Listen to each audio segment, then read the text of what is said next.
हम 29 साल के बाद पार्टिसिपेट करेंगे वर्ल्ड चैंपियनशिप में। इंटरनेशनल ऑर्गेनाइजेशन ने एक स्टैंडर्ड रख दिया कि एशिया की एक टीम जाएगी पूरी। इंशाल्लाह अब हम वर्ल्ड चैंपियनशिप के लिए क्वालिफाई कर चुकी है। हमें फैसिलिटीज़ की ज़रूरत है वर्ल्ड लेवल कर रहे थे एक खातून और 7 मर्द खिलाड़ी, और हम आपसे बताते चलें कि हम इन्होंने ज़बरदस्त पोजीशंस ली हैं। 4th पोजीशन ली है जी हमज़ा ख़ान ने, अलीशा चन्ना ने और मोहम्मद मुनीर ने। इनको हम मुबारकबाद पेश करना चाहेंगे और इनसे आपकी मुलाकात कराते हैं। सबसे पहले जी जो इनके कोच हैं रूहे रवा हैं, जो इनकी ट्रेनिंग पे हर चीज़ पे बहुत मेहनत करते हैं, सनाउल्लाह खान हमारे साथ मौजूद हैं। अस्सलाम वालेकुम, कैसे हैं आप? अल्हम्दुलिल्लाह। बहुत बहुत मुबारक हो माशाल्लाह। इन तीनों आपके स्टूडेंट्स ने तो ना सिर्फ आपका, आपकी एकेडमी का, बल्कि पूरे पाकिस्तान का नाम रोशन किया। अच्छा जी, हमारे साथ मौजूद हैं यहाँ पे अलीशा चन्ना। अस्सलाम वालेकुम अलीशा, रमज़ान मुबारक टू यू। और मेरे साथ मौजूद हैं मोहम्मद मुनीर। अस्सलाम वालेकुम। And last but definitely not the least Hamza Khan भी यहाँ हैं। कैसे हैं हमज़ा? बहुत बहुत मुबारक हो। मुझे बताइए कि रमज़ान इतना करीब था, बल्कि मेरे ख्याल में स्टार्टिंग ऑफ रमज़ान था जब आप लोगों का टूर्नामेंट था और आप लोग वहाँ पे पहुँचे। 10 जो दूसरे ममालिक थे, क्या मज़ीद जो वहाँ पे और खिलाड़ी थे उनका भी यानी वे फ्राम द मुस्लिम कंट्रीज़, उनको भी रमज़ान की आमद का इंतज़ार था? जी, क्योंकि कुवैत जो है वो एक मुस्लिम कंट्री है, तो वहाँ पे भी रमज़ान मनाया जाता है। तो जैसे पूरे एशिया से आए थे, ममालिक आए थे। इसमें जापान भी था, इसमें मंगोलिया भी था, इसमें चाइना भी था। तो इस तरह बाकी Muslim rest of the Muslim countries जो थी वो भी आई हुई थी। तो ऑब्वियसली सबको एक देखना था, तो इसलिए हम लोग जैसे ही टूर्नामेंट ख़त्म हुआ तो उसके फ्रॉम द वेरी डे हम उसके फ़ौरन हम कराची आ गए थे। तो आपने कोई सेलिब्रेशन में इफ्तार पार्टी नहीं की वहाँ पर? हमने वहाँ पे नहीं की।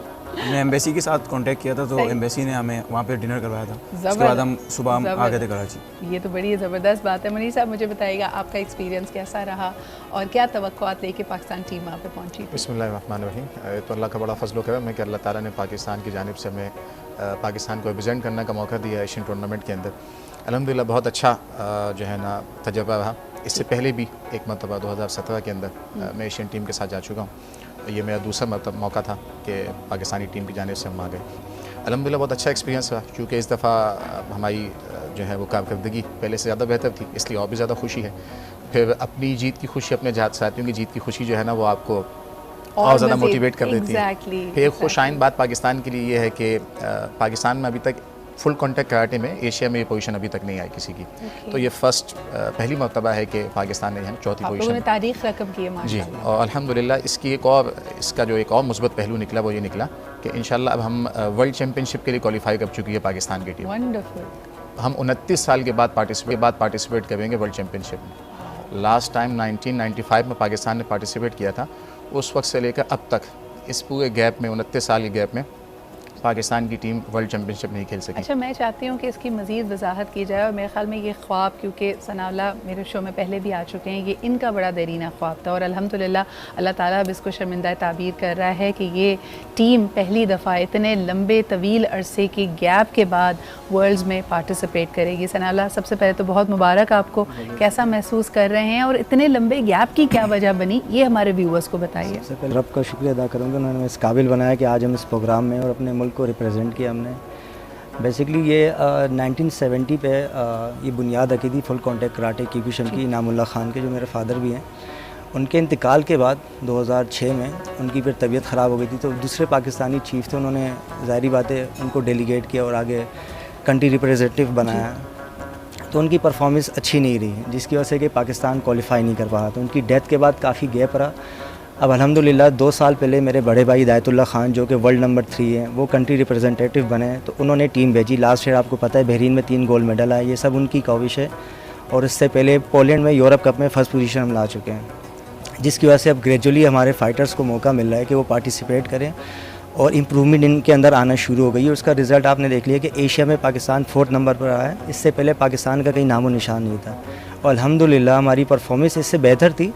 पर ज़ाहिर बात है कि काफ़ी अर्से बाद पाकिस्तान ने पार्टिसिपेट किया। थोड़ी लॉबिंग का इशू था, क्योंकि वो कंट्रीज़ जो Iran, specially Kuwait, Japan, Mongolia बहुत स्ट्रॉन्ग कंट्रीज़ हैं, इनके फ़ाइटर्स काफ़ी स्ट्रॉन्ग हैं। तो अल्हम्दुलिल्लाह हमने उनको बीट किया और इन्होंने बहुत अच्छी परफॉर्मेंस थी, जिसकी बिना पे वर्ल्ड हेड ने बाकायदा हमें इन्विटेशन दिया। नेक्स्ट ईयर 2025 अप्रैल में वर्ल्ड टूर्नामेंट हो रहा है टोक्यो जापान में, जहाँ पे पाकिस्तान की टीम पार्टिसिपेट करेगी। और मुझे उम्मीद है कि इंशाल्लाह अगर इस बार की तरह अगर प्राइवेट इदारे, गवर्नमेंट ने तो हमें स्पॉन्सर नहीं किया था, प्राइवेट इदारे जिसमें एहसान नज़र सिद्दीकी ये कंसल्टिंग के ऑनर हैं, ज़ुहैब साहब, और पाकिस्तान कम्युनिटी वहाँ पे उन्होंने काफ़ी सपोर्ट किया हमें। शमशाद साहब, अख्तर हुसैन कोहिस्तानी साहब, उनकी सपोर्ट की वजह से टीम वहाँ पार्टिसिपेट कर पाई है। अगर नहीं होता स्पॉन्सर तो हम नहीं जा सकते ये थे। आप कुवैत का जिक्र कर रहे हैं? जी कुवैत में अभी। अच्छा, और अब इंशाल्लाह ताला तैयारी है जी जापान जाने के लिए। और जापान दूर नहीं है इंशाल्लाह ताला। मुझे इंशाल्लाह। पूरी उम्मीद है कि वहाँ पे भी ज़बरदस्त परफॉर्मेंस होगी। मैं आपसे जानना चाहूँगी अलीशा कि ये पहली दफ़ा था कि आप एशियन गेम्स में पार्टिसिपेट कर रहे थे, एशियन टूर्नामेंट में? एशियन में मेरा फर्स्ट टाइम था। वैसे मैं इंटरनेशनल लेवल तक खेल चुकी हूँ। जो लास्ट ईयर हम लोगों ने रिप्रेजेंट करा था कुवैत, उसमें बेरिंग में जी। जिसमें हम लोगों ने गोल्ड मेडल लेकर आए थे। क्या प्रेशर से इस दफ़ा क्या महसूस कर रही थी अलीशा वहाँ पे? इस दफ़ा काफ़ी टफ था मेरे लिए बिकॉज़ लास्ट ईयर मैं अंडर 18 में थी और इस दफ़ा अबव था तो काफ़ी टफ फाइटर्स आए थे। सही। अच्छा, आज हमने ना अपने तमाम मायनाज खिलाड़ियों के नाम किया है। मेरे अगले मेहमान भी यहाँ पे जो मौजूद होंगे उन्होंने इसी तरह पाकिस्तानी परचम को सरबुलंद किया है। लेकिन अलीशा, ख़ास तौर पे ये पूछना चाहूँगी, एक जो तासुर है कि जो ख़वातीन खिलाड़ी हैं, वैसे तो तमाम खिलाड़ियों के लिए पाकिस्तान में वसाइल महदूद हैं, लेकिन लेडीज़ के लिए, विमेन एथलीट्स के लिए इज़ इट इवन हार्डर? आपका अपना एक्सपीरियंस क्या रहा है? कोर्स लड़कियों के लिए तो कुछ भी यहाँ पे वो नहीं है, ईजी आसान नहीं नहीं है। होता। एग्जैक्टली। मेरा अपना ये एक्सपीरियंस है कि मैं एक सिंधी फैमिली से बिलोंग करती हूँ, जो अब सबको पता है कि सिंधी फैमिलीज कैसी होती हैं, काफ़ी ट्रेडिशनल होती हैं और वो परमिशन नहीं देती कि बच्ची जाए और स्पोर्ट्स में जाए, ऊपर से वो करे, उसमें ट्रैवल भी करे, बाहर भी जाए, तैयारी, आप लोगों की ट्रेनिंग इतनी टफ होती है। एग्जैक्टली। तो काफ़ी प्रेशर था मेरे ऊपर। जब मैंने गोल्ड मेडल लेकर आई तब फैमिली ने सपोर्ट करा, उससे पहले कोई सपोर्ट नहीं थी। फिर बाहर निकली, देन सबने अप्रिशिएट करा। चलें, कूडोज टू यू। और जिस तरह हम कहते हैं, आप ये देख सकते हैं, देखिए इन तमाम मेहमानों को आज यहाँ पे बुलाने का मकसद ये भी है, आप मज़ीद भी जो खिलाड़ी मेहमान हमसे आप जिनसे मिलेंगे, ये पाकिस्तान के हर सूबे, हर कस्बे, हर इलाके को रिप्रेजेंट करते हैं। और टैलेंट माशाल्लाह पाकिस्तान को अल्लाह ताला ने इसी तरह दिया है कि हर कम्यूनिटी का शख्स अपना टैलेंट, अपनी एक्सेलेंस को मनवाना चाहता है। थोड़ी सी बस तवज्जो की ज़रूरत है। हमारे पास ब्रिलियंस मौजूद है और इस गैप के बाद जो पाकिस्तान का टर्न अराउंड है, मैं हमेशा कहती हूँ कि हम एक क्रॉस रोड्स पे मौजूद हैं और इंशाल्लाह अभी बहुत आगे हमने जाना है। सनाला, मुझे बताइए कि क्या कहना चाहेंगे, वर्ल्ड से क्या उम्मीदें वाबस्ता कर रहे हैं? और इस वक्त अगर हुकाम बाला में से वज़राए आला, वज़ीर आज़म साहब अगर आपको सुन रहे हों या देख रहे हों तो क्या पैगाम देना चाहेंगे? मैं उनको यही कहूँगा, इन बच्चों को यकीन हो कि ये लड़ेंगे जाके, तो आप इनकी परफॉर्मेंस देखिएगा। इंशाल्लाह जो मेरा ख्वाब है, मेरे वालिद का ख्वाब है, और पाकिस्तान में आज तक वर्ल्ड टूर्नामेंट का टाइटल नहीं आ सका। अलीशा चन्ना पहली खातून है जो एशिया में रिप्रेजेंट किया फुल कॉन्टेक्ट कराटे में। इन्होंने अच्छा पार्टिसिपेट किया। इनकी बरादरी इनको अलाउ नहीं करी थी, पर जब इन्होंने लास्ट ईयर गोल्ड मेडल लिया तो सब इनके साथ हो गए। अभी इनके मामू ने इनको सपोर्ट किया, इनको स्पॉन्सर किया, वरना पहले पॉसिबल नहीं था, सब इनके अगेंस्ट में थे। क्योंकि स्पोर्ट्स में तो पहले ही मना किया जाता, फिर कराटे में आ गए क्योंकि चोटें लगती हैं और फुल कॉन्टेक्ट कराटे, इंजरीज होती हैं, तो काफ़ी इंजरीज, इनका नी बिल्कुल डिसलोकेट हो गया था वहाँ पे। ज़ाहिर बात है ईरानी लड़के थी, इनको ये था कि ओवर रेट में लड़ा है। फिर हमज़ा है, अब इनको लास्ट मोमेंट तक आइडिया नहीं था कि लड़ेंगे कि नहीं लड़ेंगे, कि क्या परफॉर्मेंस है। उसके बाद भी जाके ये अपनी जॉब पे इन्फॉर्म करके नहीं आए। जस्ट वन डे बिफोर हमारे जो हेड हैं दायतुल्लाह खान, उन्होंने अपना टिकट इनको दिया, वो खुद नहीं जा सके, उन्होंने इनको स्पॉन्सर किया।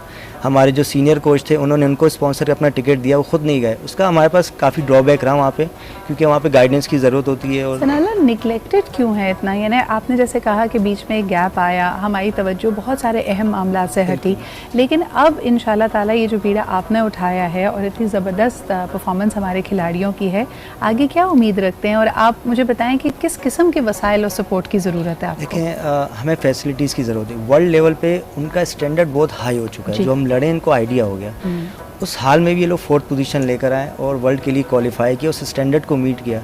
क्योंकि अब इंटरनेशनल ऑर्गेनाइजेशन ने एक स्टैंडर्ड रख दिया कि एशिया की एक टीम जाएगी, पूरी एशिया की एक टीम, जिसमें से 3 या 4 फाइटर जाएंगे। तो ये बड़ी बात है उसमें से कि इनका नाम आएगा कि ये चंद फाइटर उसमें से पार्टिसिपेट करें। हमें आप एशिया को, आपकी बात को मैं सेकंड करना चाहूँगी कि एशियन ममालिक को अगर हम देखते हैं, एक ज़माना था जी 50s में पाकिस्तान को राइजिंग टाइगर ऑफ एशिया में शुमार किया जाता था, लेकिन अब हालात बहुत मुख्तलिफ हैं। तो सोचें अगर एक कंटिजेंट है एशिया की और हमारे मद्दे मुकाबिल इतनी स्ट्रॉन्ग टीम्स हैं, जैसे आपने जिक्र किया, यहाँ पे ईरान की बात हुई, इसके अलावा मंगोलिया का जिक्र किया जा रहा है, भारत आई एम श्योर कि उसका भी एक अपना लेवल होगा।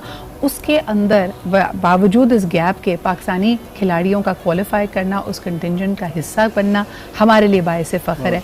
मुझे बताइए मुनीर साहब, क्या महसूस कर रहे हैं? और इन्होंने जैसे बताया, जॉब पे तो बताया नहीं था, उन्होंने तो गोल्ड मेडल जीता तो उनके घर वालों का दिल बदल गया। आपने कोई ख़ास दुआ मांगी कि भाई वापस आऊँ तो अल्हम्दुलिल्लाह लम्हे जॉब भी बरकरार रखना?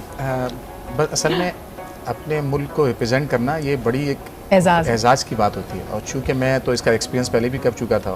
कई एक खिलाड़ी के पास क्या होता है किसी भी ऐसे स्पोर्ट्स के अंदर जहाँ मुकाबले की फ़िज़ा में बेसिकली एक आलिम दरस निज़ामी से फ़ारग़त है मेरी। यहाँ कई भी इदारा है, जामिअतुल उलूमुल इस्लामिया बन्नौरी टाउन, वहाँ से फ़ारिग़ तहसील हूँ और पढ़ाता भी हूँ, मैं मुदर्रिस हूँ। तो प्रोफेशन तो मेरा यही है।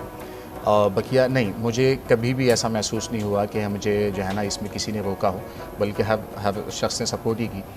बल्कि बहुत ज़्यादा सराहा गया कि एक मज़हब मदरसे से निकलने वाला तालिब इल्म इस तरह के स्पोर्ट्स में शामिल हुआ है। और बल्कि मैं समझता हूँ मुझे इसके लिए कई लोगों ने पुश भी किया और कई लोगों ने ज़रूरत से ज़्यादा ताउन किया कि ये एक चेहरा है पाकिस्तान के, ये भी सामने होना चाहिए। मेरे ख्याल इसका में एक आप पहलू एक है रोशन मिसाल हैं पूरी दुनिया के लिए जो आज भी जोंच रही है इस्लामोफोबिया या एक स्टीरियोटाइप के अंदाज से। When you are there you are changing minds, you are changing hearts. All the very best to you. Hamza, आखिर में आपसे बात करना चाहूँगी, माशाल्लाह आपके इतने कॉम्पिटेंट सीनियर्स हैं, कभी अंडर प्रेशर आते हो? और ये जिस तरह के हालात थे कि जी आगे मद्दे मुकाबले भी बड़े स्ट्रॉन्ग हरीफ हैं और सीनियर्स भी माशाल्लाह गाइड कर रहे होंगे, तो you being a young chap कभी इस चीज़ का प्रेशर लिया? देखिए, ये गेम ऐसा है कि इसमें प्रेशर तो हमेशा होता है। हाँ। और जब टूर्नामेंट हुआ तो इससे पहले हम लोग को पता नहीं था कि हम जाएंगे, तो हम लोग बिल्कुल ट्रेनिंग नहीं कर रहे थे। तो थोड़ी सी ट्रेनिंग की, फिर मैं स्टूडेंट भी हूँ, मैं कंप्यूटर इंजीनियरिंग कर रहा हूँ, तो मैं पढ़ाई के साथ साथ तो बहुत थोड़ा मैनेज करना मुश्किल हो जाता है, थोड़ा मुश्किल हो गया था। तो उसके बाद फिर हमने ट्रेनिंग की, उसके बाद फिर उसमें फिर तबीयत भी ख़राब हो गई थी थोड़ी हमारी। Oh no. तो उसके बाद ये हुआ कि हम रात में हमें मैनेजर ने फ़ोन किया कि आप लोग का टिकट कंफर्म हो गया है, सुबह आपकी फ़्लाइट है, आप फ़ौरन बैग पैक करें और आ जाएँ। तो हमने उसमें अंडर प्रेशर, उसमें भी अब हमारा दिल थोड़ा हो गया था कि अब कैसे क्या होगा, लेकिन फिर भी हमने अल्लाह का नाम लेके चले गए। जब हम वहाँ पहुँचे तो ऑब्वियसली वो सब जो टूर्नामेंट होता है प्रॉपर 2 मंथ्स का ट्रेनिंग कैंप होता है। सही। ट्रेनिंग कैंप के बाद आप टूर्नामेंट लड़ते हैं, तो अंडर प्रेशर तो हम ऑलवेज होते हैं। यानी ये डिसएडवांटेज को भी आप लोगों ने अपना एडवांटेज बनाया। How to turn pain into power, ये आप इन खिलाड़ियों से सीख सकते हैं। खिलाड़ी होना ही नाम एक स्पिरिट का है, लेकिन फिर भी मेरे ख्याल में ये वो वक्त है कि हमें मिनहसुल कौम और हमारे जितने कंसर्न डिपार्टमेंट्स उनको सोचना चाहिए कि इतने मुश्किल हालात की ज़रूरत नहीं है। अगर हम इनको ज़रा सी सपोर्ट, बेहतर वसाइल और बेहतर प्लानिंग दें, बेहतर मैनेजमेंट दें, तो ये इंशाल्लाह ताला मुल्क का नाम मज़ीद बेहतर अंदाज में रिप्रेजेंट कर सकते हैं। All the very best to you Hamza, Munir, Alisha, बहुत शुक्रिया आप लोगों की आमद का। Sanaullah, all the very best to you. और जो ख्वाब आपके वालिद साहब ने देखा और जिस लगन के साथ आप उसको फॉलो कर रहे हैं, उसको हम खिराज तहसीन पेश करना चाहेंगे।